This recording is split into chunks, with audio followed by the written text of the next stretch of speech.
Welcome to the world of stand-up. What's up, Doc? How's it going? Good, man. Thank you for taking time to come chat here. Yeah, it's my pleasure. Your wife put me in a full Nelson the other day. She's like, "Get my husband on your show," and I go, "I've wanted him on my show the whole time. It was out of sight, out of mind." She probably literally did because she does that from her jujitsu training. So Yeah, I didn't want to roll with her because I'm like, I would lose for sure. Yeah. She's got like a very spider monkey. I love, dude, Amelia, your wife, Amelia Egbert. What's the name of her her company? Your Human Intuition is her production company. Okay. Yeah. That you're associated with that too, right? Yeah. Okay, so that's your guys' company then, or Yeah, we work together. So I'm like her assistant in that regard. I carry stuff, set up lights. Amelia, it's so cliche. You have like the hot buff guy as your assistant. Like, come on, that's slow clap. She's great. Slow clap for Amelia. Yeah, she did some interview stuff, docu-style interview stuff for me. Mm-hmm. Really, really impactful. Like, she has a great ability to kind of pull stories out of you. She's great. Masterful with her interview skills. Yeah. If you want that emotional connection, she's best I've seen. Yeah. Well, she's also a film director, and you've starred in one of her films, correct? Indeed. Were you clothed? I got to stay closed. Yeah. Okay. I asked her, I'm like, can I do a nude scene? And I just didn't fit with the script. So She's like, well, we can pretend. And anyway. yeah. But enough about Amelia, because we could talk about. I should get her on the show too. She'd be a great one. She's good. Yeah. Yeah. So you have we're friends, and we've hung out without microphones in our faces. Yeah. And there's been some things that I've really enjoyed about your story. So you as a doctor came to Utah right at the start of COVID, right? Yeah. So I left a job in like February before it started. And so the plans were in place to move here. And as I'm interviewing and moving, COVID enrolled. And so we started my first job here in April. So just weeks after the whole beginning of that. And it was tough, to say the least. Yeah. Socially, especially. I bet. Because the whole world shut down and nobody wanted to play. Yeah. I remember meeting you at a Lion's Den event. Mm-hmm. I got to be real. I was kind of intimidated by you and your wife. She's intimidating. Well, the two of you together, you're a dynamic duo in that way. There was a very don't fuck with us. That's right. Which is funny because we love people and we want to be with everybody. No, you guys are great. Yeah. You're super friendly. Like, you've had us over for dinner, and it was a totally fun experience. But I loved hearing those stories from you about the challenges in medicine and the Hippocratic Oath and the things that were being compromised because of things that were happening, and we're now in a very interesting time relative to COVID. Yeah. And the changes that we saw happen. You were on the front lines with vaccines being released and having there be new policies that are coming over, where I remember you telling me, and I would love if you're willing to kind of go into this, Absolutely. Your experience of like scratching your head of like, what's really going on here? Tell me about that when things first started coming out as far as like medicines and COVID and things, and the vaccine, your experience as a doctor from an internal standpoint, what was that like? Sure. So to go back just a little bit further, we moved from Washington State, and the first known cases were in Seattle area. So we were just over the mountain from there. And so just in those first few weeks, I know there was all this anxiety. I'm at the gas pump. I'm like, do I touch the handle? Like, what's going on? And so that was an immediate fear because we had no idea. And then roll out a few more months, I'm starting to watch how the reaction from media and everything else was coming along. And I started to see things that didn't match. And that first year, I was in this weird place of having to follow protocols that my hospital and CDC and et cetera, rolled out, and looking at it thinking, this doesn't make sense at all.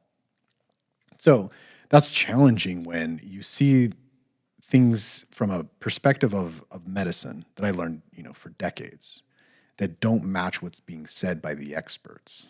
And so there was this dissonance, essentially. Sure. And so when those first vaccines came out, I was really anti-compliance. I didn't want to do it. And I was also torn because I work in a hospital with old people, like face-to-face. And so in the early days, we still didn't know that this was what it is now. We thought this is a potentially deadly disease, which in certain circumstances, sure. I didn't want to be responsible and I didn't want to take the vaccine. And so I had this conundrum to deal with. Did my research, which was limited at the time, and I chose to get the first dose of a Moderna. And I said to everybody, I'm like, I'm going to get the one dose. I'm not going to get the second one because my calculations was 86% whatever effectiveness, those numbers that have since dissolved. But at the time, that's what I knew. And I'm like, 86 versus 90, 2 doses is twice as damaging to me. I'm like, I'm going to do one. Yeah. So I got one. They tried to take a picture of me getting it, and I said, no, get that camera. I'm like, get that camera out of my face. Like, no, I don't want to be associated. What an interesting thing to want to do. Like, they were celebrating. The flex of like, doing the vaccine. I've always found that to be so curious because, first of all, I need to make it clear that as a person, I'm not anti-vaccine at all. Sure. I'm pro-health. And things like natural immunity have always been real, and they will never not be real. Mm-hmm. And when everything was going down in this crazy last few years, I found myself, and I know I'm not alone in this, internally at war with like wanting to not rock the boat because it takes pressure to tell somebody like, I'm not putting my mask on. Yeah. When you're walking into a store and they're up your ass about it. And it takes pressure to have everybody around you be like, you should do this, and to legitimately in my bones be like, I don't really think I need to. Mm-hmm. I don't have a confirmed test to prove this, but I fully believe that I got COVID like months after everything, like in July after the shutdown in 2020. Sure. 10 days, horribly sick. It was a different type of sickness. I lost sense of smell, and my taste was weird for 6 months after that. Sure. I don't have a test to prove that, but I'm pretty sure I had COVID. Yeah. And having said that, I didn't really ever get sick again throughout that entire time. But watching kind of the gaslighting and the other things, like I could only imagine as a medical professional, like what that's like. It's such a weird thing. Part of me is like, when I say I'm not anti-vax, the cucking for big pharma that is happening in the name of politic right now is truly absurd. Yeah. You have companies like Pfizer that, on record, historically speaking, are the most fined. Pfizer is the most fined company in the history of the United States for lying to its customers. Biggest fines ever levied by the United States against a private corporation. Mm-hmm. Are they publicly traded? To a corporation, regardless. Sure. Is that company. And all of a sudden now we're just supposed to believe that everything that's happening is benevolent and that it's here, and and then they got all the useful idiots on board to shame and everything. It's mind-numbing. I can't wait to have 10, 20, 30 years of context after the fact to see what we really find out about what was going on. Because I know what we're going to find out. I already know it. We all do, yeah. Greed, this was planned, high levels of purchasing. I mean, it's just as easy to buy a doc as it is to buy a politician. An entire thing just for the sake of more control. Yeah, 100%. And I think now is a lot of it too, as well as it's the continued pushing. I mean, I saw a thing recently where Dr. Fauci was saying that the pandemic's not over yet. I'm like, this guy is holding on. He can't let go because he's screwed for all the lies and the gaslighting and the things that he funded and everything that's going to trail right back to this dude. Yeah. He can't let go. Will it ever come back to him? In reality, come on.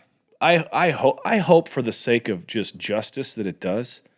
Because if you look even further into this dude, and you might know more about this than I do, he was very instrumental in a lot of the stuff when it came to AIDS back in the 80s. Oh, absolutely. He was the guy over the NIH that there's a law. This is the most crazy thing. I can't believe that this hasn't been repealed.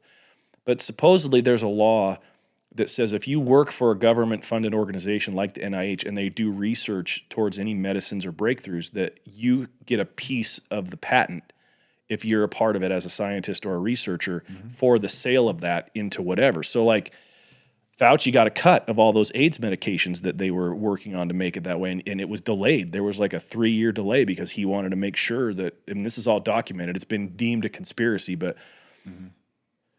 bananas.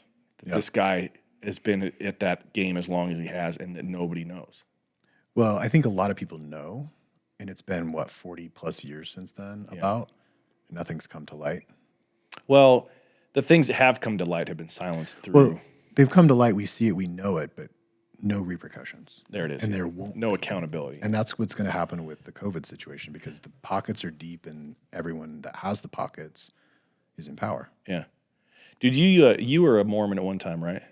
Sure. Okay. So do you remember the book, The Mormon Doctrine by Bruce R. McConkie? Oh, yeah. Okay.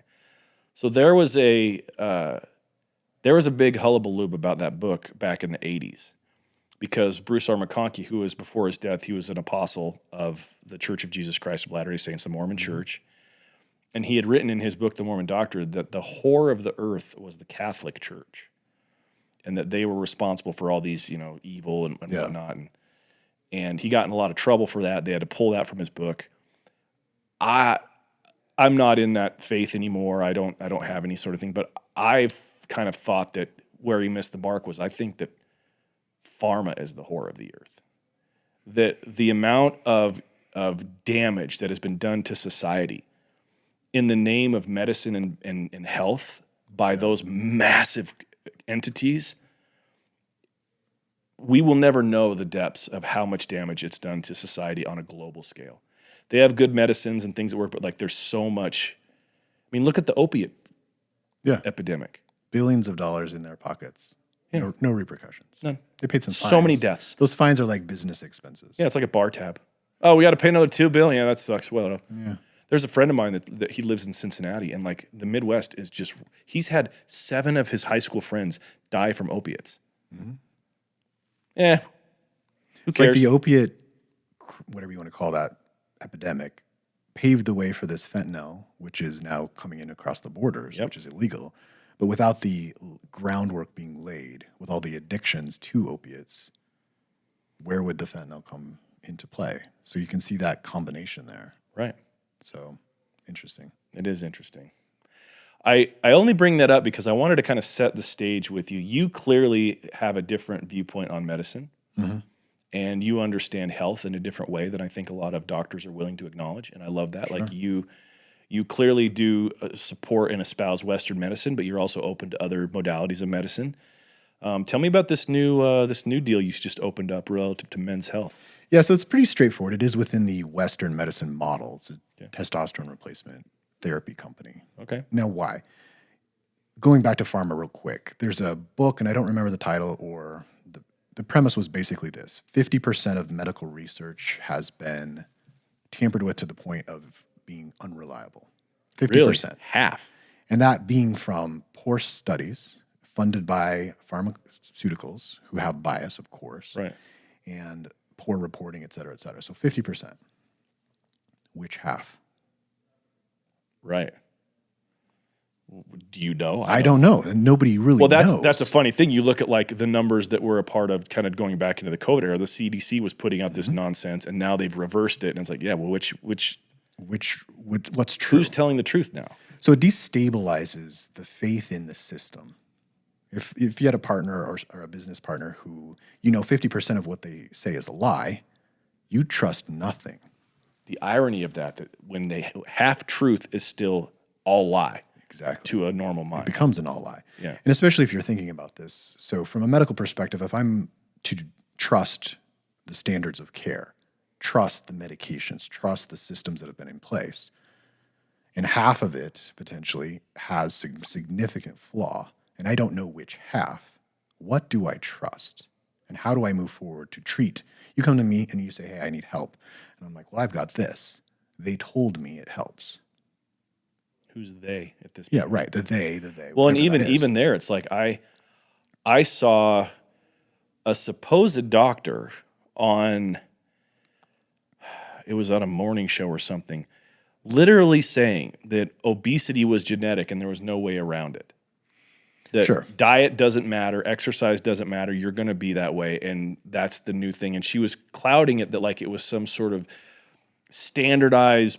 She has proof now through this. And I'm like, how in the world do you have an MD after your name when you say something nonsensical like that? We have years and years and years of showing the diet, exercise, sleep, environment totally affect how your body responds to fat. Yeah. Diet specifically, diet and movement, those two things. Yeah. Unpopular opinion here. She's right. She's right that it's genetic. Let me tell you why. Oh boy, here we go. All those things are true, technically. But sociologically, culturally, etc., they're not powerful enough. Because the momentum of our society, the momentum of families, the momentum of habits. I've dealt with this for my whole So the genetic career. part then isn't legitimately cellular genetics. No. It's not like there's cultural. nothing you can do about it technically. Like, technically, yes, you can do something about it. Okay. But the genetic component is more complex than simply I your could believe genes. that. I'm on board with that. So I'm saying she's right, But but different than the way she means it, right, I believe. right. Because I've been in the world or in the fitness industry. I've owned gyms. I've been in medicine. I've been in wellness programs and systems, et cetera, my whole career. Almost nobody sticks to the diet. Almost nobody sticks to the plan. Someone comes in to me overweight and they ask me for help. They will not do it. 94, 96% of the time. What do you attribute that to? It's the deep-seated like habits of humans. It's culture, like I said. It's the why is everybody addicted to their phone? And they know that it causes problems with distraction and How dare you? et cetera, et cetera. Right, but It does. Guilty. Yeah, we're all guilty. We can be like, man, this thing sucks my life away as we Yeah. continue to scroll. Right? same with diet and exercise. Like, where you got to eat a carnivore diet and only eat fruit and exercise high intensity XYZ, and you have to get 8 hours of sleep or whatever per day. We all know it. Nobody's doing it. Okay, so except how do the we break exceptions. that then? Because clearly it's a combination of things. Like there is and again, I'm not a doctor, I just play one on TV. So there's a moment where you have to recognize, okay, so living in a caloric deficit is how you lose weight. And there's a bunch of other aspects of what that means that create variables in speed and effectiveness and metabolism and all that.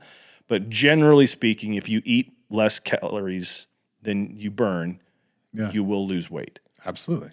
Okay, so then how do we then, from a society standpoint, change the identity to where we can actually like break those bad cultural habits? Or is that just too big of a deal? Because it's an so individual big. thing, but it's like one person can make a difference. I mean, you look around, I joke with my wife about this all the time. It's like you go to Lifetime Fitness here, and it's a more expensive gym.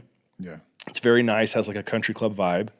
Most of the people that go there have resources. And so there's very few unattractive people that are there. Like it's not a good litmus test for like general public for America. Like there's fit women, fit men, and you have there's people that are working on it stuff, which is great to see, of course. But it's like that's a different experience. So like, how do we turn the planet into a Lifetime gym where everybody is fit and cares and has habits and good diet and all that? Well, there's so many factors in that. One, you said it's an affluent or it's a higher scale gym. Right. Well, how many people have means in population?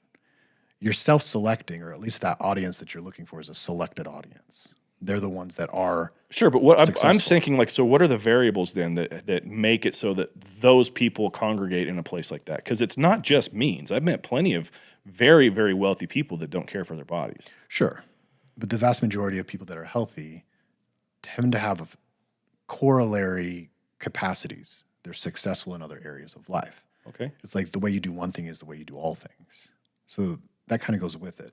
Just look at statistics though. Populations, the obesity rates are just continuing to climb. We're at like 40% obese and like 60% overweight or whatever the numbers are, but they're climbing. Right. Regardless of all this wonderful knowledge, wonderful resources that's available to everybody. Anyone can go to a gym, essentially. You can go to $10 a month, Planet Fitness, adequate to lose weight and get in shape. You can go and choose things at fast food restaurants that can put you in a caloric deficit. Carnivore diet, for example, it's one that I use as like my North Star. You can do that at McDonald's. You can just order patties. They do that for you. Sure. So everything's available, but why don't we? Similar to the phones. You know that if you spent less time on your phone, you'd be more successful in XYZ areas of life.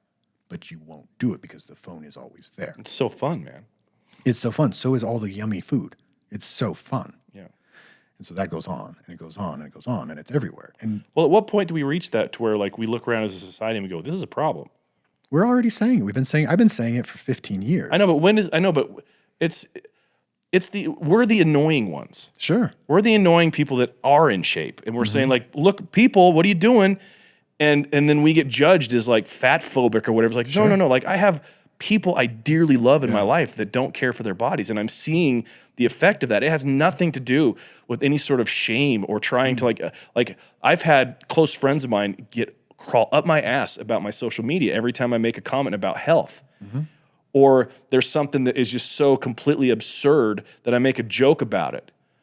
Like Lizzo being on the cover of some health magazine. It's like, we're there now. Like, and I make a joke and it's like, I'm not joking at Lizzo. She's an incredibly talented woman that clearly has cultural relevance. And she's a great artist.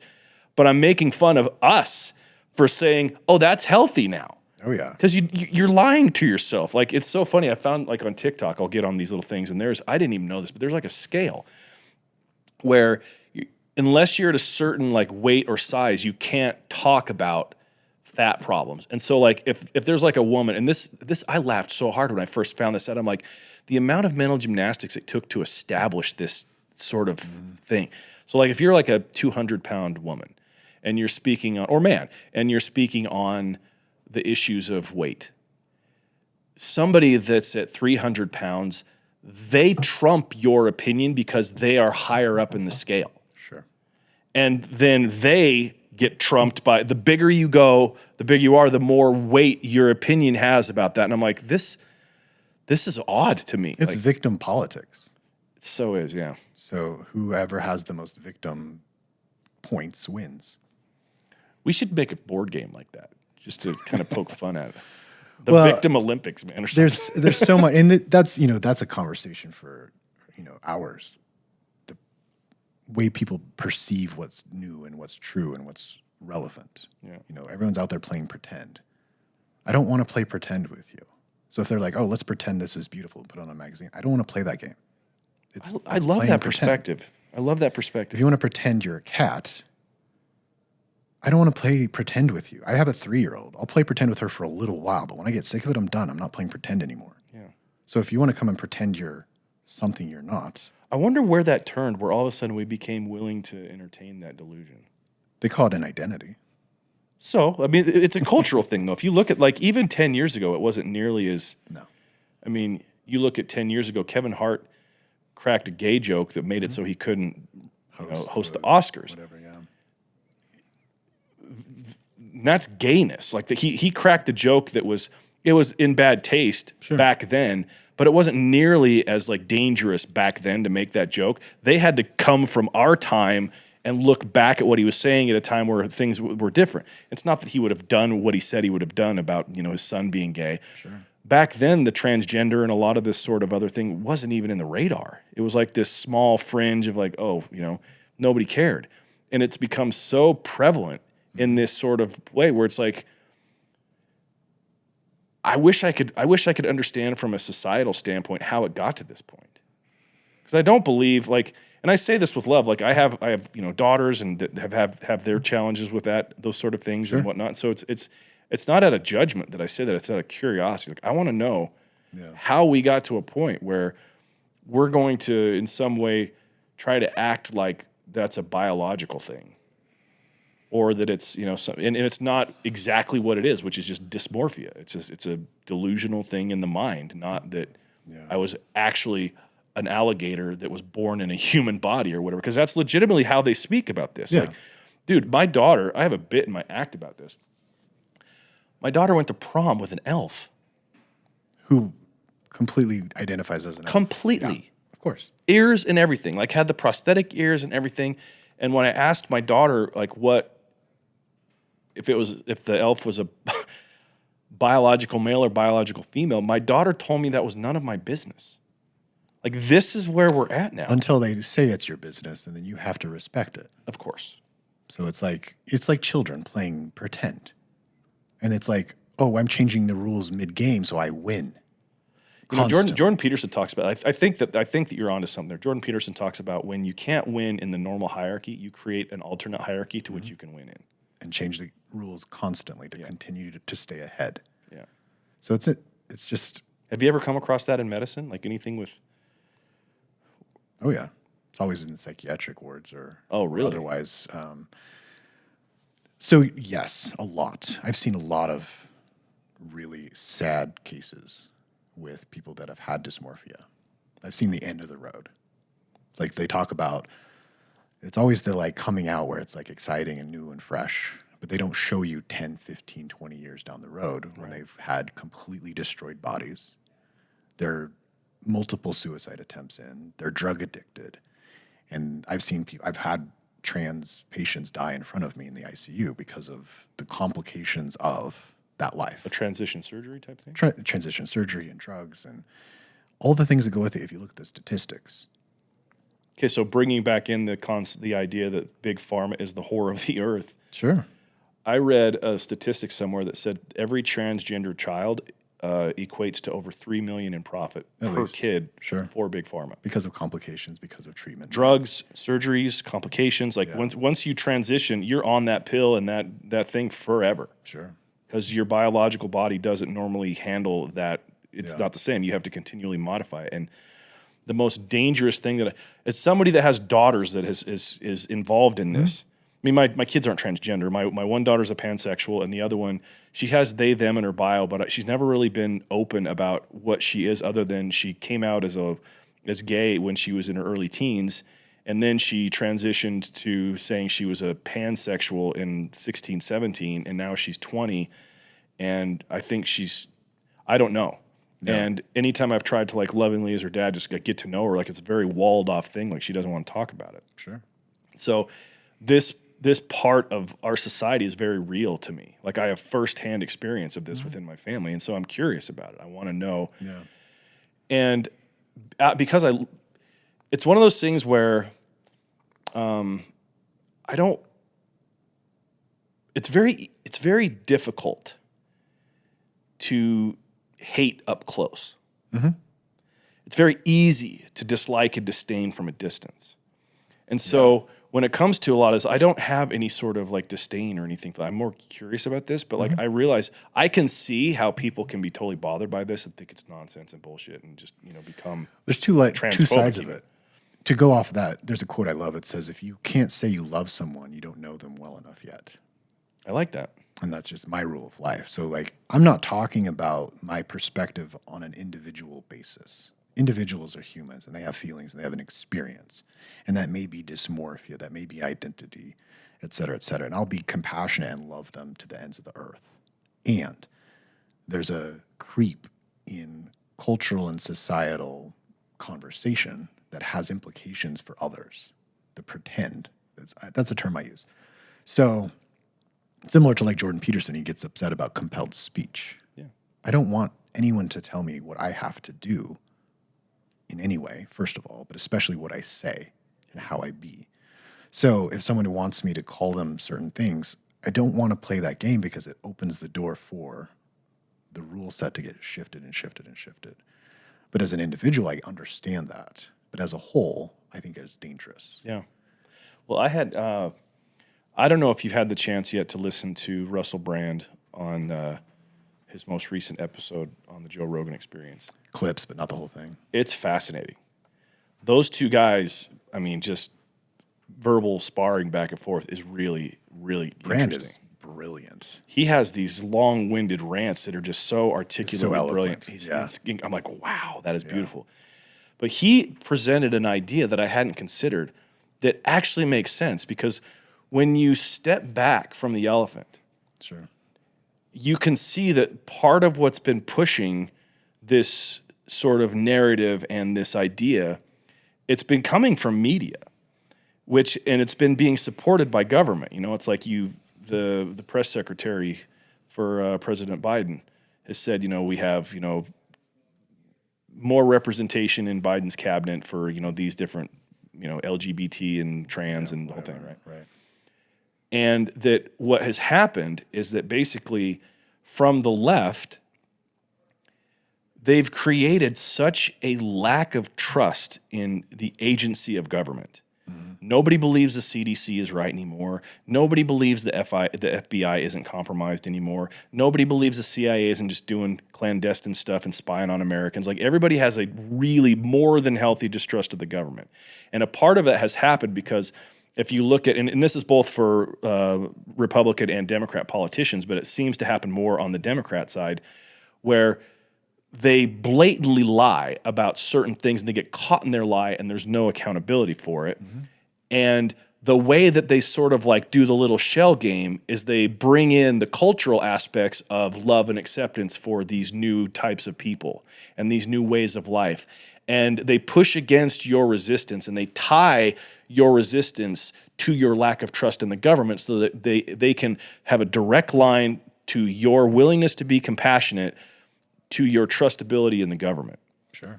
And Brand was describing this. I'm like, I could see that. This is like a shell game. It's like, we're going to bring all this stuff into a government. We're going to have, Rachel Levine's going to be our health secretary for the United States. We're going to have all these other, we're going to have a black lesbian press secretary. We're like, there's going to be all this stuff in our face about these alternative lifestyles. And if I reject what a transgender woman says in a position of government, it's not that I'm rejecting her as a voice for the government. I'm rejecting her as a transgender person. And all transgender. And all transgender. So it's like this really sort of like nefarious. An ist of some kind. Yes. And that makes sense to me. That like when you can't call the press secretary an idiot that can barely read without it being something associated with her race and her orientation or her whatever, however you describe that in the right way. Pawns. Right. That can't be touched. That to me makes sense. It's like the ruse has to end at some point, I think. Sure.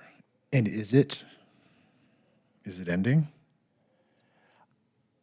There's momentum that's kind of pushing back. It feels hard. like it, but maybe that's the algorithm we're exposed to because we self-select. True, but there's also like very loud voices like legitimately doing, work in that area. It's like, sure. Matt Walsh has become quite the the figurehead in that world. He had that documentary, What is a Woman, where, there's not a better deadpan in the world than Matt Walsh when he just asks a question, just sits there, just letting them trip over their own words, Sure. And then he's been actively a part of, making it so that if children have questions about this stuff, like just we're going to make them wait. Like he's been heavy in certain states making there be laws against that. And even, so it's like the tipping point. It's like guys like Matt Walsh are kind of breaking through the rough here, and other people will be willing to speak up and stand up but he unfortunately is tied to one side, yes. the right, and therefore everyone on one. Well, that's why it's become so politicized and like polarizing politically. Like they're saying he's some alt-right tiki torch guy, which then negates anything that he says. But it only to them. But that's what I'm saying. Like there comes a point. It's like there's a lot of red pilling happening, and that's where it's like okay, so it's like a tipping point. It's like this thing where.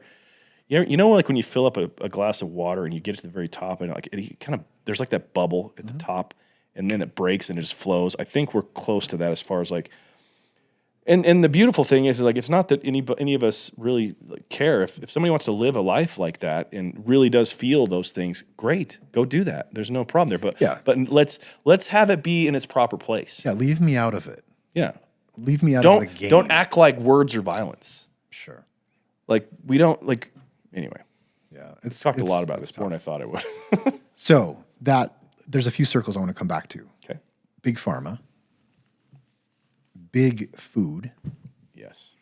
So to come back to the obesity comment, all this food that's in our faces, of course, that's run by big food. It's a great way to describe it. And so big pharma and big food are, bedfellows, so to speak.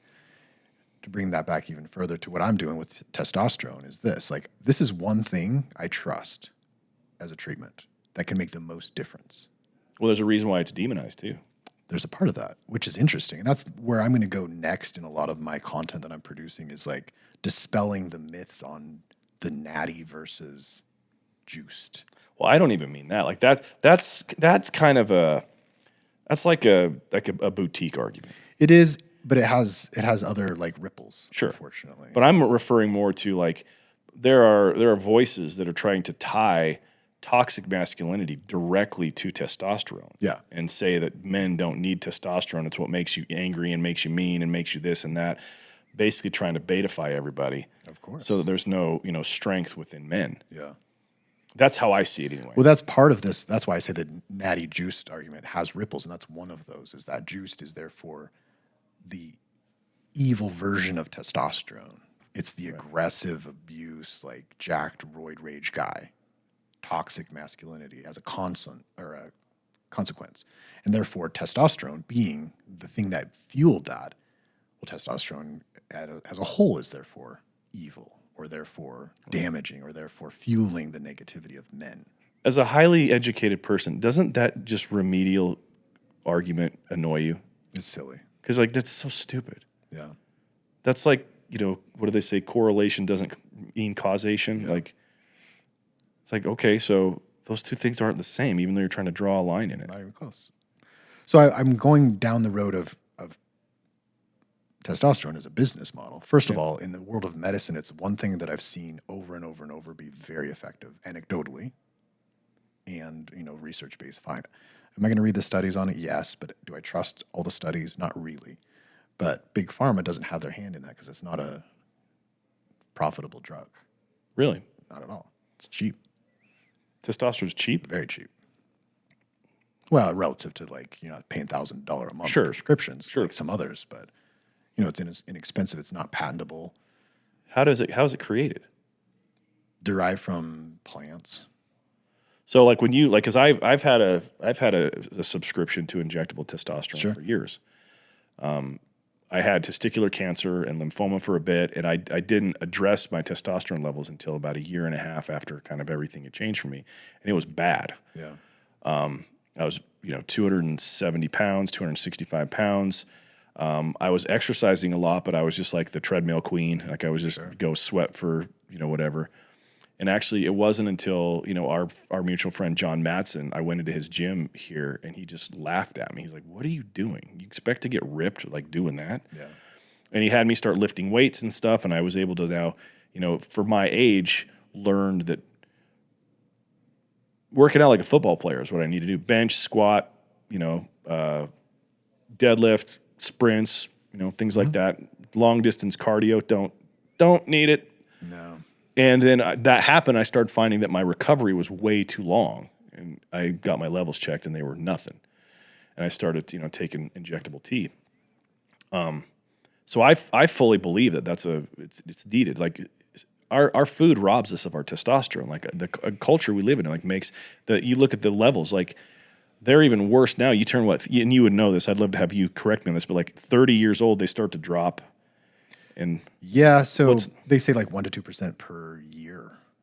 So it can go down dramatically in the next, 10, 15 years. You're down significantly.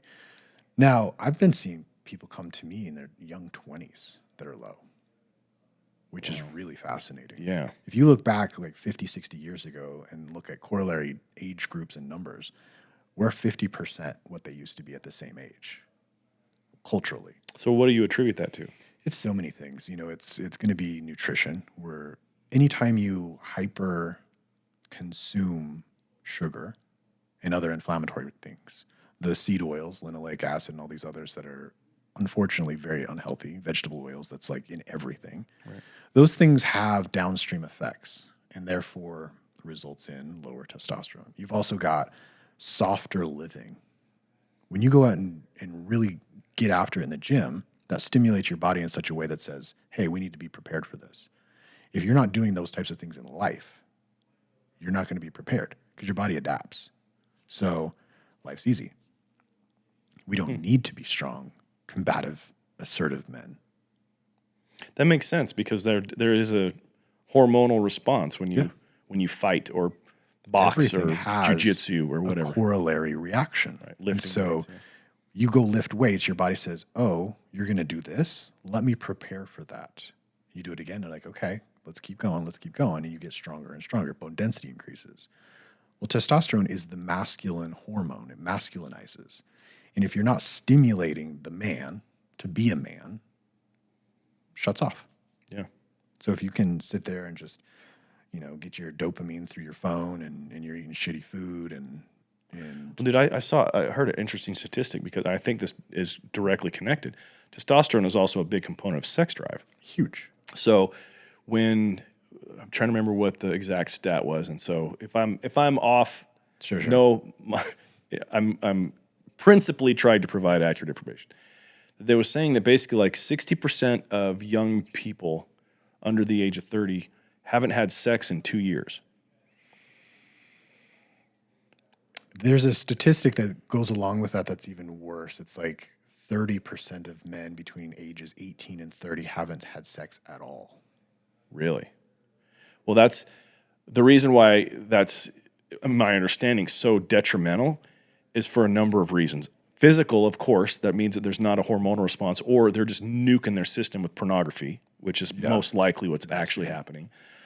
And the way that affects dopamine and the instant response of that. And it makes it, you have this sort of fantasized experience of sex in this place that doesn't include the imperfections of what actually happens when you have sex with, even with the hottest chick, there's going to be she's not going to have every flaw gone. So that tweaks the brain. And then additionally, like the social aspect of the chase and of dating and of courting and of trying to get laid, man. Like there's something you learn about yourself as a dude when you go out and you try to meet women and develop those relationships. Let's go back in time. Back to please 30 years ago, 40 years ago. Who was in your pool to date? 30 years ago, 17, 30 years ago. Well, yours specifically or anybody's.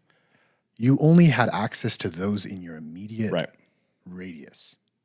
Therefore, this many men, this many women. I love how you had all 5 fingers open when you said that on your hand. Only had, this many. That's now. This isn't then. So the thing is you had almost an exact amount. So there was a lot higher chance of pair bonding. Right. Well, now. I love that you use that phrase. I have a follow-up for you about this. Okay. So I dated 7 years ago, and I had Tinder. That's how I met my wife. And I could set my range to however far I wanted. So no longer was I just limited to those that I could immediately come in contact with, but I could set the thing to anyone. Well, the statistic on that, online dating, is that 20% of men have access to all the women. Yeah, 80% of the women. Because they won't swipe right on the other 80% of men. Right. Yeah, I've heard that same thing, and so what that has done is it has given those 20% of men, they just behave badly because they can. They can, yes, and so they have access to anyone they want, and these women are bouncing between them because this guy, let's say, he has 100 partners. Those 100 women are going with the other 20%, right? And everyone below is just scraps. I mean, seriously. So there's no chase. So there's no need for testosterone as a corollary to the stimulus. Oh, okay. So if you exercise to get stronger muscles, you have to chase in order to get testosterone because that's the needed hormone for masculine. So is there a physical hormonal response in the chase? Absolutely. Tell me about that. That's interesting to me. So you just got to look at it from a neurocognitive perspective. So the brain is where everything originates. And so if you are tuned into a particular objective, that's going to send signals throughout the body. So there's a premotor cortex. You can, let's say you're a piano player, you know a song by heart. It's stored in the premotor cortex, and you can play that song in your mind before you physically do it with your hand.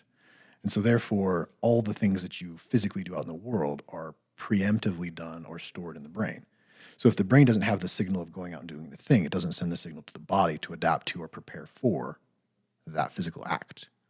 So derive it. If you're not going to go out and chase the woman who's in the neighborhood, why would you prepare yourself physically with testosterone to be assertive, to be physically threatening, to be all these things that you know are needed for that woman's attraction? Okay, so how do we then hack that? Because if a young man then goes and gets in shape, and his testosterone is on point, or he does get TRT, and he's prepared to do that, but he's not doing it, what's the effect? It's sort of artificial. Okay. It's like preparing to be a fighter, never going into a fight or a battle. So you just... It's like LARPing. I ain't got to get ready. I stay ready. Exactly. LARPing. You brought up LARPing. That's great. Well, it's like, you're learning how to sword fight. You're never going to get in a sword fight. Right. So it's like jujitsu. Just kidding. Kind of. I love jujitsu. I know, dude. Like you do that a lot. Yeah. I need to come to your Crown place there and give it a shot. I've been reluctant because I have really bad issue with this shoulder. Dude, my shoulders are wrecked. Not because of jujitsu, but CrossFit. Yeah. Well, mine is because of weightlifting, and I just haven't gotten it fixed, and I've kind of modified how I work out so I can address all those muscles, but there's certain ligament stuff there. But you brought up pair bonding. I find this to be interesting because I want to know from you as a doc, like exactly what is pair bonding, because I heard this interesting sort of, not statistic, but idea that plagues relationships nowadays, strictly from the standpoint of women. Sure. That, there's been this phrase body count is thrown around, basically the number of sexual partners that a woman has. They call it her body count. And the higher the body count, the less able she is to pair bond with newer relationships, and that pair bonding is what creates stability and longevity in relationship. Mm-hmm. And so without that connection, that hormonal chemical connection, because of having kind of burned that out with having so many sexual partners, that it makes it easier for that woman to leave. And there's a less emotional sort of reason for the stay in the relationship. Am I close on that at all? Like, do you know anything about this? I've heard this a lot, yes. I'm very familiar with the concept, and I have opinions, as I do with everything. So to blame a high body count as something that's depleting the chemicals of bonding is kind of like the old religious thing that you're going to be like the licked cupcake. So in your opinion, there's no basis for that? It's not on that level. I think it's more from the perspective of that there's access. If you're a woman with a high body count, you've got game.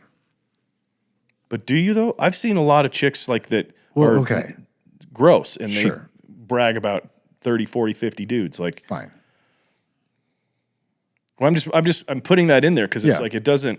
I guess I'm pushing back. Then it means you can, of course, it could make it easier if they have a high body count. And I don't know. I'm not the truth, but here's a perspective. Sure. If they have a high body count, and here's the thing with women, evolutionary. This is one of my passion subjects that I like dive into. Yeah. Evolution, women too, but evolution for sure. So women seek resources and stability, and they'll always have a tendency to look for the highest status male. They always want. Yeah, it's the whole dominance hierarchy. The dominance hierarchy. So they're looking for that.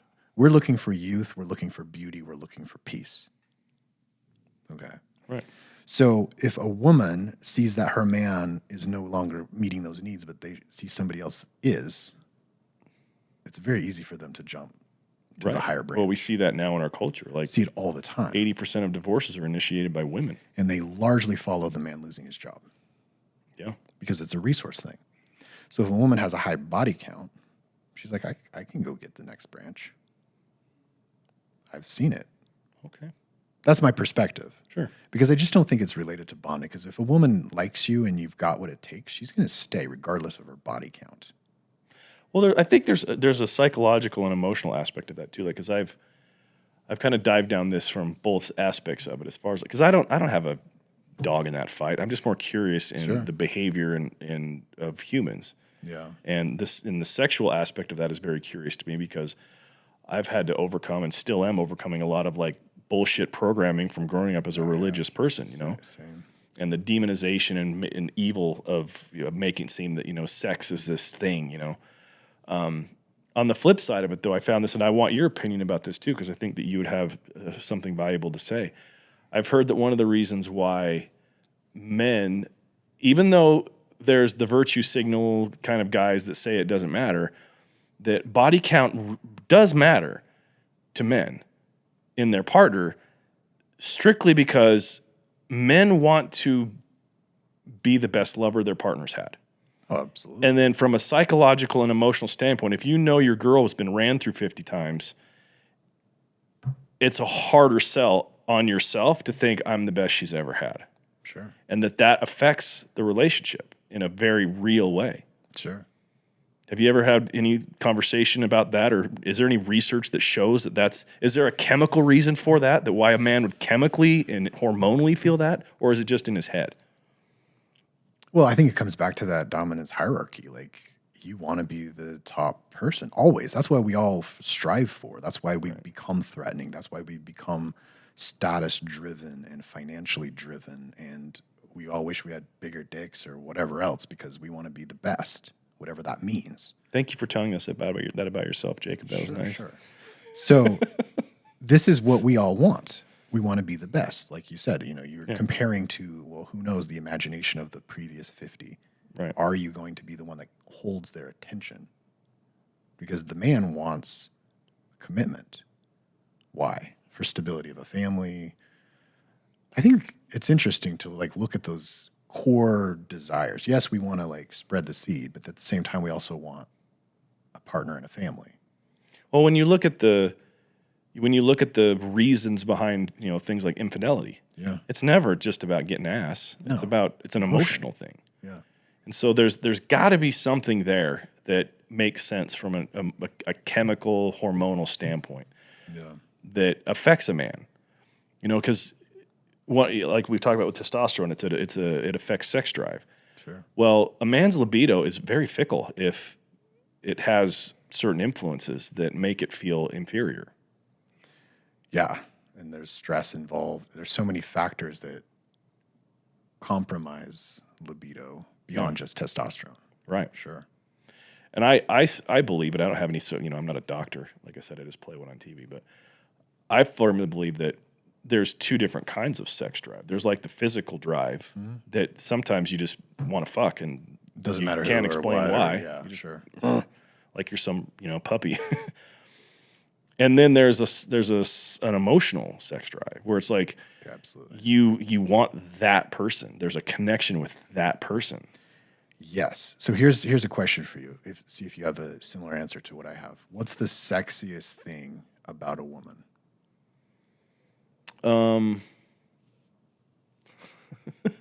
This reminds me of a joke. A lot of people say sense of humor, but I'm going to say breast size. That's not the real answer, but sure. The sexiest thing about a woman is confidence, is her own understanding of her beauty, her femininity. I love a beautifully feminine woman that is okay with being feminine. Okay. That, it turns me on when there's a softness to truly feminine women. It's one of the things I love about my wife is there's a softness to her femininity. It's very attractive, and it's not associated with angles of jawlines or tits or any. I mean, those can stack on to that and make it more appealing for sure. But ultimately, it's I think in our culture, in our world right now, femininity is at a all-time low. Yeah. And so, every woman's trying to be a dude now and I got it, I can handle it, boss babe, whatever. I want just a truly soft feminine. That's the hottest thing ever. Let me give you a potential replacement for that. Okay. Desire. A woman's desire wants you. Is there anything hotter than that? No. I think you're right on point with that. Yeah. They can have all the attraction factors. But desire is feminine. It is. It goes with it. But I'm just saying that they can be feminine and be like, fuck you. And it's eh. Yeah. But if they're that's a good point. Oh, I want you. That's the number one thing. Yeah. So women's desire, hence the body count issue. Right. If you think somewhere in the back of their mind they're desiring something else or someone else, boom, it's over. Yeah. And hence our drive to be the most desirable. Well, one of the things that's coming out of this conversation for me is just a reminder that as much as we can pontificate about why and what and when and how all this works, there's a reality that if you just get busy in making yourself better, it kind of resolves itself. You get access to higher value females, you make more money, your body's better. There's just a commitment that we need to have individually on being our best. Yeah. And if there's something that's really in our way, like get the help that we need to get over it. Sure. That's why coaching and mentorship and all these things are becoming more and more prevalent, because as humans, we're realizing, look, as beautiful as the mantra is that says, if it is to be, it's up to me, which I believe and is a very empowering mantra, there's certain things we can't do on our own. Yeah. That's why there's things like coaching and relationships and things, because they provide something that you can't experience by yourself. Absolutely. And looking at what those things are that you want to portray, like what are they as a man? You want to be intelligent, physically foreboding. You want to be financially set. You want to have status among your peers or in your community. Like all these things that women desire. Yeah. Like that's really what it comes down to. Like that's what you want. So how do you get all those things, right? The coaching, the body, the diet. Well, it takes a very oftentimes uncomfortable look at yourself. Yeah, true. If we bring it back to that, it's like, you started up this new clinic that, deals with men's health and testosterone as a part of it. You're an actual medical doctor. All of these things matter, but I think the seed of that starts in the mind of the individual. Yeah. Like I'm not okay with this anymore. How do I change it? Mm-hmm. And from a lot of the work that I've done, I understand it on a different level, and that the biggest shift has to happen on the identity level. People have to see themselves differently, even if there's external evidence that they're full of shit. Mm-hmm. You have to see yourself as fit, as healthy, as attractive, as wealthy, as worthy, as all of the things that it takes. And once you can then have that as an identity, it shifts up the ladder and it changes your behavior of the things you aren't willing to put up with anymore. Absolutely. That's one of the things that I've pursued over the last 15 years. Because as a gym owner years ago, I'm like, what is it about? Like, how can I help people transform? Like, I know all the nuts and bolts of diet and movement and exercise, but there's some barrier between that. And that comes down to that mindset. And so for my last 10 plus years, I've been pursuing that formula, so to speak. And that's where Your Human Experience, like the podcast that I do, Escape the Drift, is all mindset based. Yeah. It's that creating of yourself, being free from the way that it has always been, those patterns that don't work. And how do you get out of those patterns? And that's just like, it's a lifelong pursuit. Thank you for that. It is a lifelong pursuit. There's no destination. You have to fall in love with the process. Yeah. And you get wins along the way, and there's certain benchmarks that you receive and that you meet, but it's lifelong. I'm glad that you brought up your podcast, because as somebody that gets to produce it and that was a part of the creation of it, like it's really, really good. Thank you. Escape the Drift. If you haven't, Dr. Jacob Egbert, Escape the Drift is the name of the show. It'll get you, man. It's very entrancing, the way that... I like how you produced it, too, because it has that underlying music, the sound, and it just allows me to just give my message the way I like it. Yeah. We came up with that idea together, and I'm glad that we were able to, like, make it work, because it's different. Like, your podcast in my, library of shows that we produce... it's very unique. It has a self-development aspect to it. You're a good storyteller. You share things that are true to you and that you've proven to be true through other ways. But it's very trance-like. Yeah. You kind of get into it. I'm wondering if I ever want to branch out to do interviews with it, because it has such a unique quality. If that might change the trajectory, I don't know. Well, I don't think it would be. We wouldn't want to do the music aspect underneath that if we did interviews. But if you do, I think that if you want to do that, go ahead. Like, basically, I've said for the longest time that, you've used Escape the Drift to add relevancy to your pursuits with what you're doing with meditation and your other things, and you've talked about your thing with your new health, and you've talked about Burning Man, and there's really no holds barred on the things that you share on your show. Sure. Your death, that was a crazy episode. My beautiful death. Your beautiful death, yeah. Just wrenching the last thing out of life. Like, I love that. But you're not specifically using it to get leads for a business at this point. Like, it could, and there could be tweaks that could make that easier. But so the idea of bringing people on, there's no downside to it. No, it's not like you're gonna sharing that spotlight and make it to where somebody wouldn't want to be associated with you because you've already established that. Yeah. How many episodes are we in? It's like 26 or so. Yeah, I forgot one this week. I know my engineer reminds me, hey, Escape the Drift didn't get one in. I'm like, yeah, that happens. It happens. I got a lot going on. Yeah.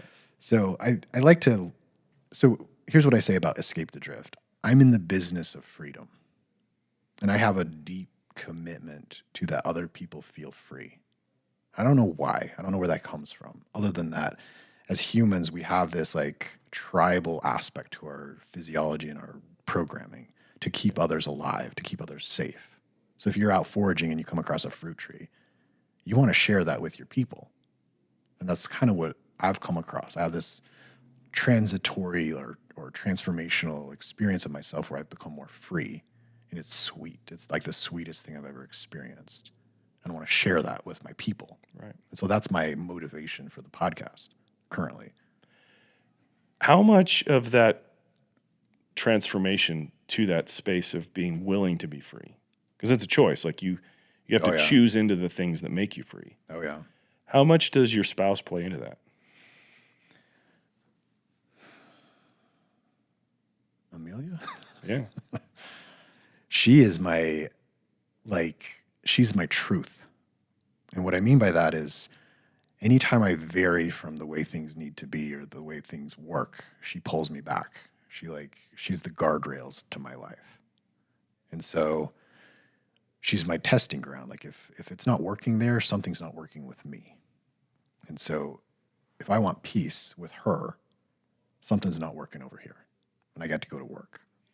So the more free I am, the more honest, the more true to myself, the more things work and the more peace I have with her. So she's the bellwether for if I'm being true. So she is my truth. So that, as I interpret what you're saying and I hear what you're saying, it would make sense then if that's the case that she doesn't limit you in ways that make you free. She supports them. She's the complete opposite. She encouraged me to go to Burning Man by myself. That's nuts, man. I didn't ask to go. She's like, you should go. I'm like, by myself. She's like, yeah, I'm going to Washington. I got to go see my grandpa. See, that is a level of trust and appreciation and acceptance in a marriage that it baffles me. Like you went to Burning Man solo, bro. Yeah. You're riding a bike with your junk out. Like you were all over it. By myself. Completely by myself. Yeah. I had a friend there and he left within 24 hours. Couldn't hang, or why did he leave? He had kids. Him and his wife and their 2 babies were there, and it just got rough, so they brought babies to Burning Man? Come on. 10 months and 3 or something. A lot of people do. There's babies there all the time. It works for a lot of people, but they were having a rough time for other reasons, and it just a lot of things conspired to where they were out. So you were by yourself? Literally by myself. Knew nobody. There's a part of me that really likes the idea of that. It was amazing. One of my good friends that knows me really well has said that I need to learn how to be alone. That I rely too much on the association of other people. Mm. And the idea of like going to something crazy like Burning Man with all the psychedelics that are there and the opportunities to connect and the music and doing that by yourself might be, as you experienced, life-changing. Yeah, it was for sure. I didn't do any psychedelics. I didn't do any. I know you were sober the whole time, right? To things that I would have regretted, and it was amazing. It was beautiful for all those reasons. Wow. And I love psychedelics. Like, I just didn't want to do it there. Really? Yeah. Yeah, because you've never. I mean, I know you've done mushrooms, and have you done ayahuasca or any of those journeys? Okay. What's the other? Iboga, I think, is another one. But yeah, there's a few that don't really appeal. Ayahuasca's calling. Yeah. Yeah. Did I heard of this place? There's been several of my clients actually that have gone to this place in Nashville that's called Clara Vita, and they use a synthetic version of ayahuasca. No thanks. Supposedly these people have these ridiculously transformational. Oh, I'm sure they do. They're going to have the neurochemical experience. Right. I want to go to the deep forest and in the jungle, feel it. Yeah. I want the sounds and the smells and the everything. You know, somebody that I trust that's done a lot of those journeys said that people give too much weight to the journey, and you should look at the journey itself as like in ayahuasca as like a supplement, not as some sort of like baptism type thing. Like you're in this new transformational place and everything changes when you leave. It's like that's a dangerous way to look at it because when you don't experience that, then you need to go back more and more And it can literally have an effect on your brain if you do that stuff too much. Yeah, to a degree. I think it's more psychological than it is neurochemical. Sure. But I like the idea of psychedelics as a tool, not the tool. Yeah.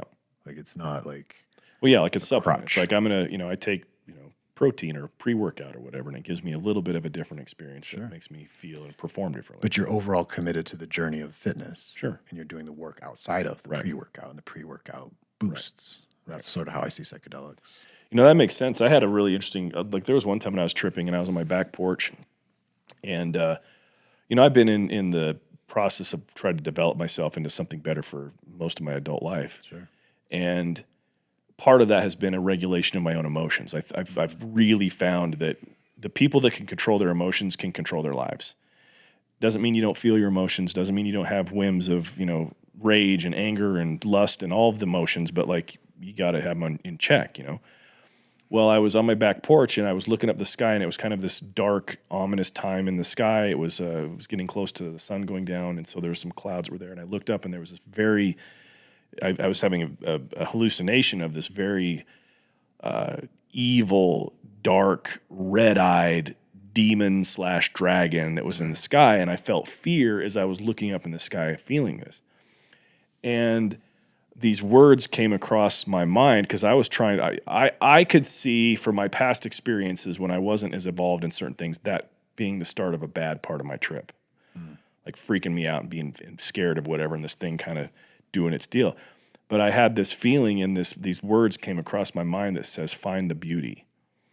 So I'm looking at this and I'm like starting to see what the eyes of this gargoyle looking thing are gorgeous and they're red, and I start to see the scales and the stuff, and it was a very vivid experience. And the second though that I started finding appreciation in what it was, it shifted to become this like this lion with this gold mane, and the sunset started, and it was this, and in that moment I'm like, oh, I did that in that moment. Like I took the shift from it turning down this road of fear, and because of the beauty of it. And I realized that, like you're saying, so I was able to do that because of the own control I had in that moment, and that had been because of years of work. Because I've had bad trips before where it got a little nutty and scary, but that was a long time ago,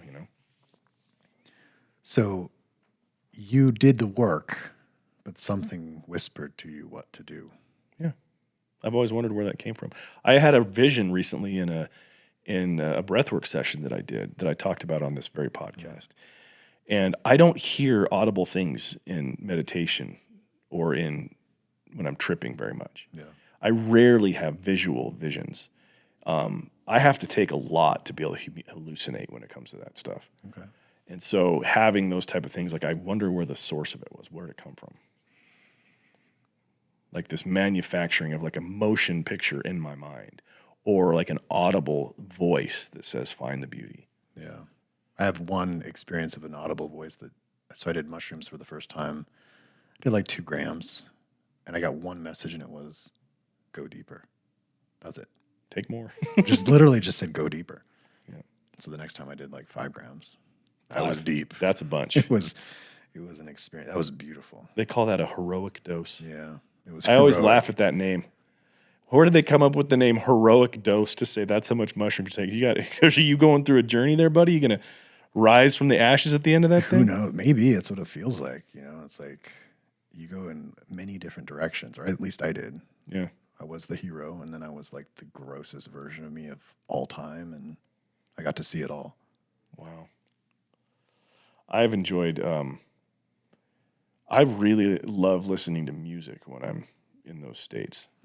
I remember one time really diving into Jimi Hendrix while I was on psychedelics, listening. And I felt like I was hearing the versions of the songs he intended. That's a good choice. It was like a 3D set of glasses that I put on, and I could finally like see and hear Jimmy's music through the lens of the trip. He's one of those musicians that, I think we talked about this when you were at dinner the other night. There are those that play music from the subconscious. And then there are those that are the technicians. And most people are technicians. Yeah. You have the music and you play the beat on time. And then there are those that just play with their soul. And he's one of those, I would say. Yeah. I think he's one of those that understands. he utilizes his technique to be able to. Oh, you've got to have the technique as the tool, but I think he just like whatever powers within just goes for it. Yeah, and he's such a unique person to consider his popularity at the time that he was, and him being black and in rock and the whole. I mean, just what a revolutionary man. Yeah, I had the privilege of visiting his grave in Seattle one time, and it was kind of a crazy experience. He was only 27 when he died, right? Yeah, he was really young.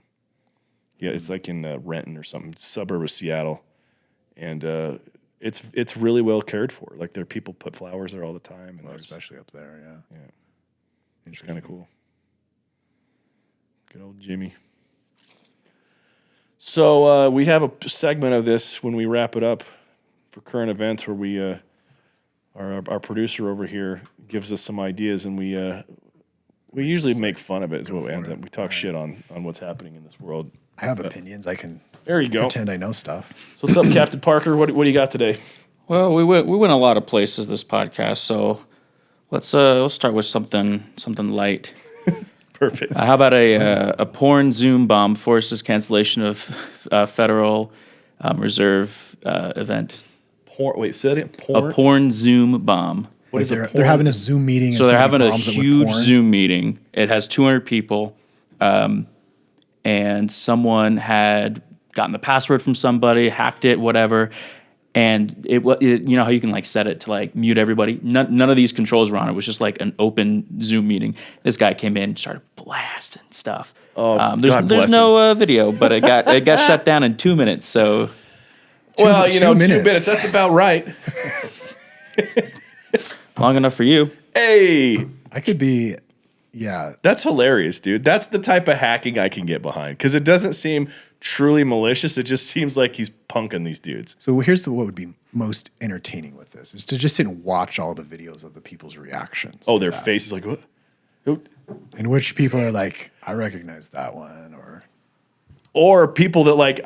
I wonder if there were certain people in that Zoom that thought something on their computer was now black, and they're like, "Oh fuck," and like, "Oh, what's it mean?" That's what happened. That's hilarious. So this was on a government Zoom meeting? Mm-hmm. Federal Reserve. So that's ironic because usually they're the ones doing the fucking. Anyway, zing. All right, what else you got? Okay. SpaceX launched their Falcon rocket this week, and I know you're a big Elon fan, so I just wanted to bring that up. They brought U.S., Russia, and the first Arab astronaut into the space station, and it went off without a hitch. So SpaceX Falcon orbited and was able to drop people off of a satellite? Dude, that's awesome. So they included a U.S., Russian, and Arab. Mm-hmm. Interesting. I've heard that joke. They're replacing what's the punchline of that joke? They do science in space. A U.S., a Russian, and an Arab entered a rocket. Well, Elon doesn't care about politics. Yeah, he's just about. One of the things I love about Elon Musk is that he has this like optimistic viewpoint of humanity. You have to. Yeah, that's a creator. He's great. He's so great. Yeah, I love what he's doing. But dude, how crazy is that to think like this dude just decided to make rockets, and now they're like linking up with space stations with Arabs in it. You know what I mean? I think he's the best example in modern time of what's possible. Like when you think of like things that are possible, he's just doing it. Yeah. And like what an example to pattern your own goals after. Yeah. I remember reading I think it was him that was attributed to this quote. He was talking about the idea of like 10xing things, because that's like a hip thing, like 10x, whatever. And he's like, no, 100x your goals. He's like, there's no competition at 100. Right. Everybody's trying to 10x their shit. He has this quote that I love. It's like, look at your plan for 10 years and see if you can do it in 6 months. Yeah. See how far you get. Have you done Upgrade before, the stuff with William Lamb? No, I'm very familiar with the peripheral. I've watched it forever. You just inspired me it reminded me of something that William has said. So like a part of like the goal setting and the things you do with Upgrade is creating associated and dissociated states for the things that you want to enjoy. And so and that you would like to achieve. And so in order to do that, you have to know. And so like he has these exercises where you like will write a list of 100 material items that you would like to enjoy or 100 experiences that you'd like to enjoy. And he talks about creating a 90-year plan for your life.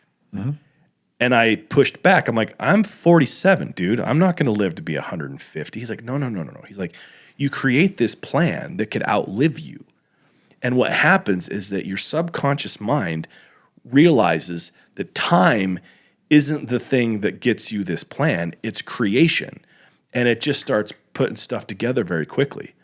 And he's like, if you really want to achieve high level, like write a 90-year plan for your life and then watch that stuff start happening in 4 or 5, 10 years. Yeah. Because now he made this other comment that was really impactful. He said, your goals have to be so big that the idea of working harder is irrelevant to achieve them. Because our minds will be like, well, if I just work harder, if I just do this, I can get there. We got to remove that. It's got to be so audaciously big that no matter how hard you could work, it's not going to matter. So things would have to shift. You would have to become different experiences and people would have to come into your life. You would have to align energetically with certain like it changes the format and the game plan of how you actually would achieve. It's brilliant. Yeah. And Elon espouses a lot of that stuff too. Like the idea of like rocket, Tesla, like he's talking about how like Tesla has the capacity with batteries to like handle the, United States. Like if you had like a, corner of some shit state, like Utah, take one of the corners of the state, have it be all batteries and solar panels and stuff, and it could handle all of our energy needs. Yeah. Well, who would have thought of that? Elon. Exactly. Somebody that cares, that's not on the dole from, some other thing to get paid. Sure. Well, and look what follows him, the success and the money and everything else. Yeah. That's what happens when you create Crazy those. chicks. Have you seen the chicks he's dated? They're out of their mind. Yeah, look at, you got a picture of him up there. Must have a USB for a vagina. All right. So what's the, what else you got here? You got any more? Yeah. This one I just thought was really funny. Shoe polish stands begin to vanish. I was born in '98, and I've never seen a shoe polish stand. And they posted this 16 hours ago. So you're like feeling this has already happened. You're like, this is old news. I was just shocked what the Associated Press thought was fit to print. Interesting. I'm trying to remember the last place I saw a shoe polish. I think it was actually in a casino in Vegas. Yeah. I've seen them in airports. Yeah. Nobody polishes their shoes anymore. I do. I have like one pair. So you're the guy? Well, I don't polish them like shiny. I like put shoe polish on because like if I have a black leather boot that needs some scuffs removed, I'll polish them.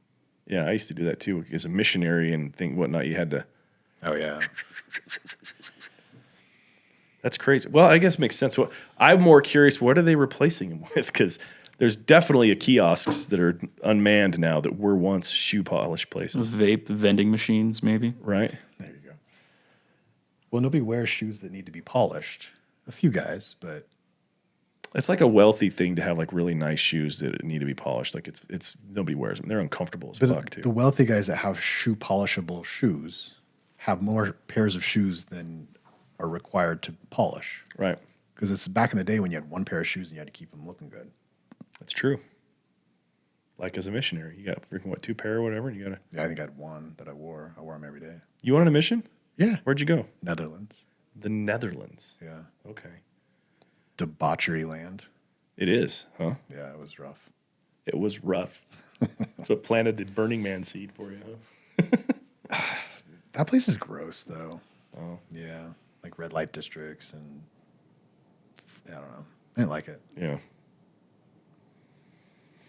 Interesting. So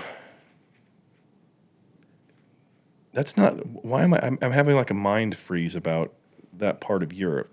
That's not Amsterdam, is it? Mm-hmm. So Amsterdam is in the Netherlands. Amsterdam is a city within the Netherlands, which is just north of Belgium, which is next to Germany. It's kind of on the corner, and you go across the strait and you get to England. Okay. So yeah, that makes sense. I had a buddy of mine in the last year go to Amsterdam, and all he could tell me was he did this when he was like,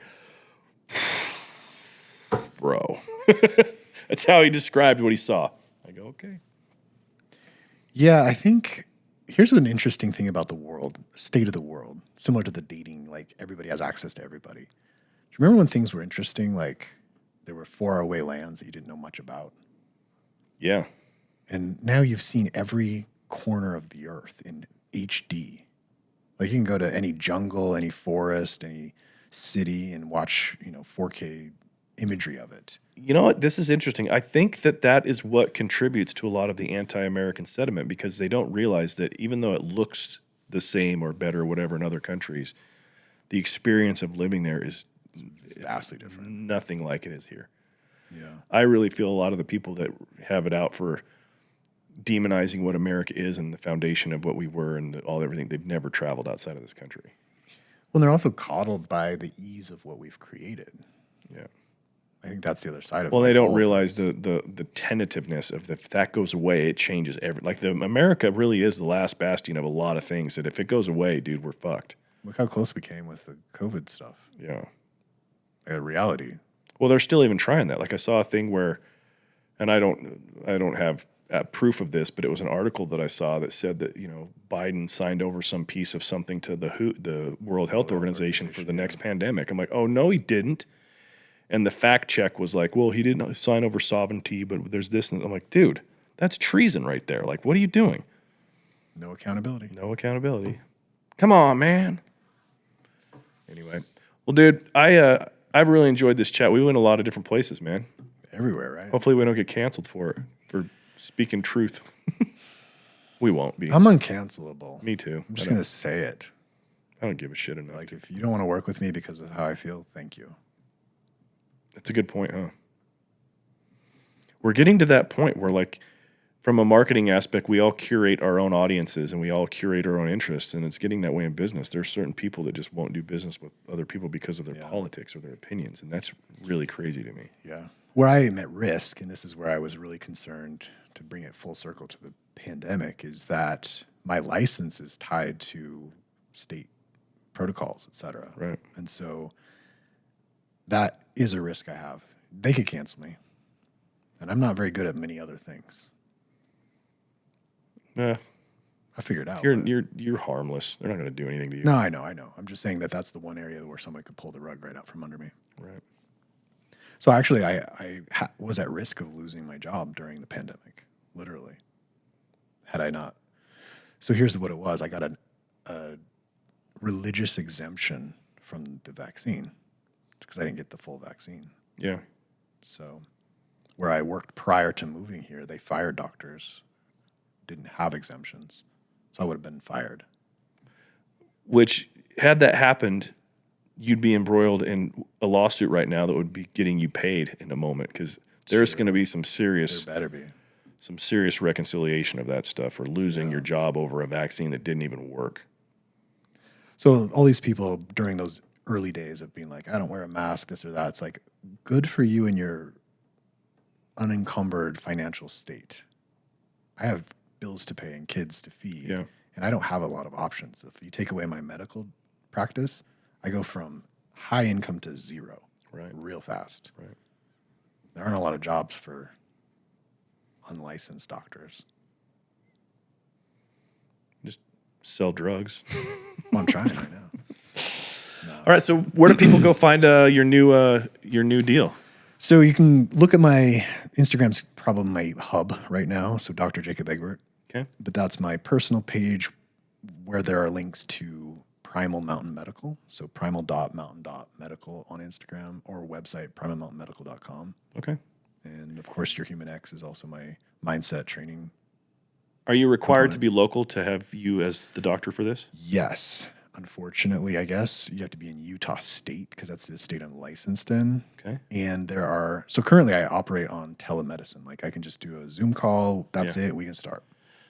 So how do we get that? How do we have that change for you? Because like I know for myself, like I have like a men's doctor and I've done that, and they're in California and they send me stuff here for medicine. I have to get licensed throughout the country, which is a future plan. But here's the thing. The DEA, just a quick little update, the DEA is taking away the telemedicine benefits of COVID starting in May. So you have to have a physical visit with your patient to start prescribing testosterone.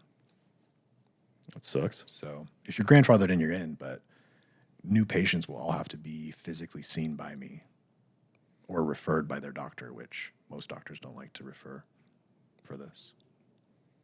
One of my clients, a different one of my clients, she runs the medical weight loss up in Ogden. And she actually isn't a doctor.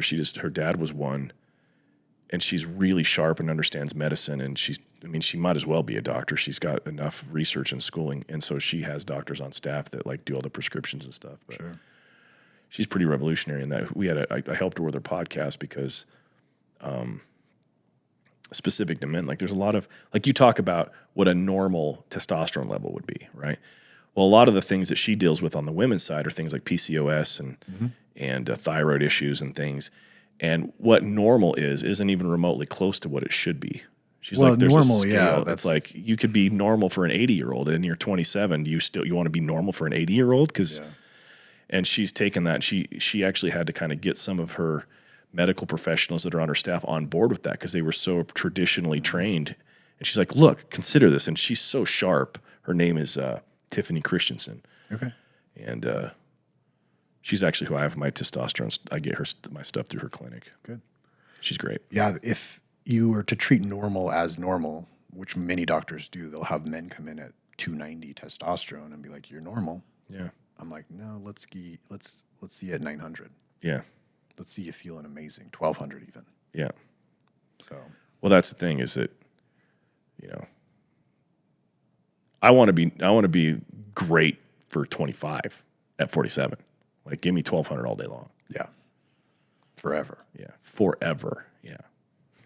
That's my goal. Like, I look at these old guys like Stallone, They're so awesome. I'm going to be that guy. I'm going to be jacked at 70. Yeah. Well, it's possible, dude. Like, oh, it's going to happen. Yeah. Well, I'm not, of course, like, I fully believe it. I'm the same way, dude. It's like, I don't ever want to be jacked like that, but like, I want to like have, I want to look like one of those 300 guys for as long as I can. Yeah. I don't need to be the biggest muscles, not like enormous. No, that's not my goal either, but yeah. Anyway. Well, dude, this has been a pleasure. Thank you for your time, Doc. Yeah. And like you said, go follow him on Instagram, Dr. Jacob Egbert. I'm going to put that in the show notes so you can just click on it. And if you're here in Utah, go to Primal Mountain Medical. All right, just real quick. Dudes, if you aren't actively monitoring your testosterone, you're doing it at your peril. Life is so much better. I can't even tell you how it translates to quality of life. All the things, sex drive, vitality, the way you feel in your body, brain fog, everything is affected by your tea. So give Jacob a call. Anyway, thanks everybody for listening to Stand Up. We're out of here.